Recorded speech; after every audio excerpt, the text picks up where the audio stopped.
Since the small town of Brookport was hit by an EF3 tornado, cleanup has begun.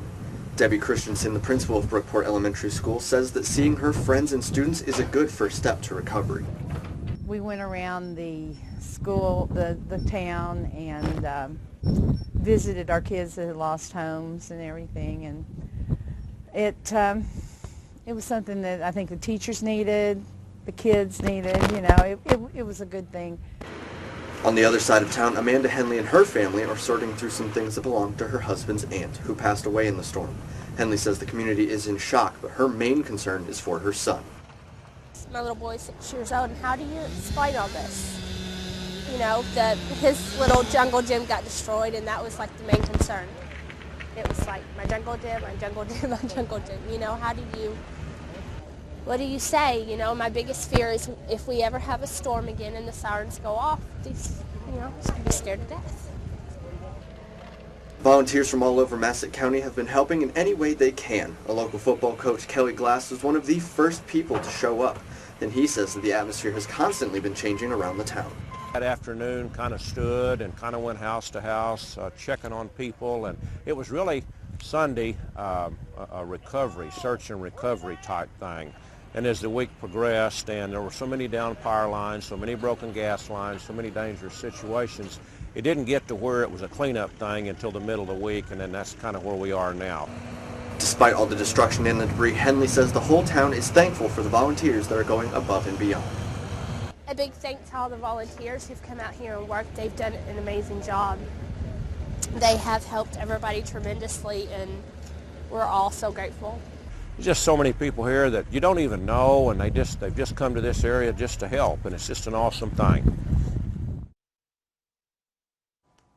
Recovery efforts are still underway in Brookport, and anybody interested in helping can sign up at the former Veach's truck stop between 8:30 a.m. and 4 p.m.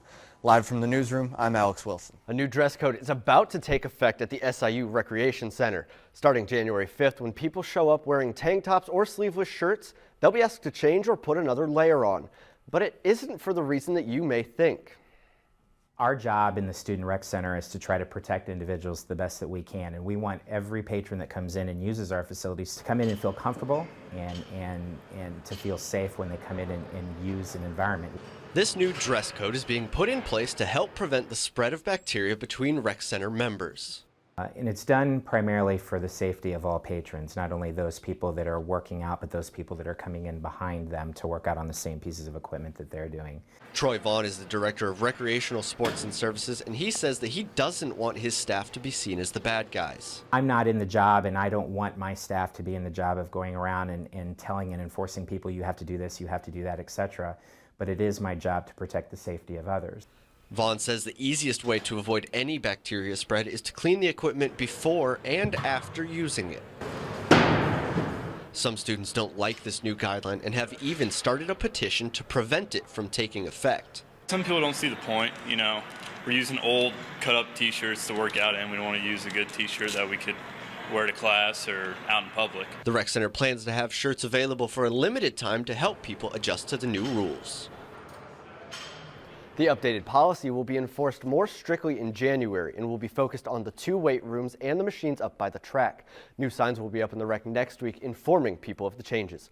For Saluki Sports View, I'm Alex Wilson. We think of printers making copies of papers, but this new technology could allow you to replicate things as small as a wrench or as big as a car, and the opportunity may be closer than you think. It's not much bigger than a shoebox, but this MakerBot replicator allows anyone with the internet to design and create 3D models. All of the software needed to order prints can be found on the library's website, and anyone is allowed to create whatever they can imagine. Some architecture students have made models of buildings they've designed. We have anthropology students making skulls, engineering students doing invention prototypes and things, and then we also have people who just make toys or birthday gifts or chess sets, all kinds of different objects. When the printable file is sent from the computer to the machine, the filament inside heats up and is set into layers, almost like a hot glue gun, until the entire model is rendered. The printer in Morris Library is available to the public and can print most trinkets you can come up with. But look what happens when you take away the boundaries and print things bigger than a 2-inch tall squirrel. A company in Chicago unveiled the first 3D printed car. A boy in Sudan got a new hand after his was taken off in an explosion. And astronauts are planning to use this technology to repair tools and make replacement parts without having to wait for another resupply mission from Earth. The possibilities can be astounding. Some labs are working on making like organs eventually, or trachea, kind of body parts, even using cells or different kinds of plastic. There's even a chocolate printer that can print like wedding cake designs and stuff. So don't hesitate to give it a try at Morris Library, and maybe you could discover the next big thing to come out of a 3D printer. This is the design I came up with, and the software to set it up is not that complicated. Students and community members alike just have to go to the Morris Library website, find a design they'd like, and send in an order form to get started. Live in the studio, I'm Alex Wilson.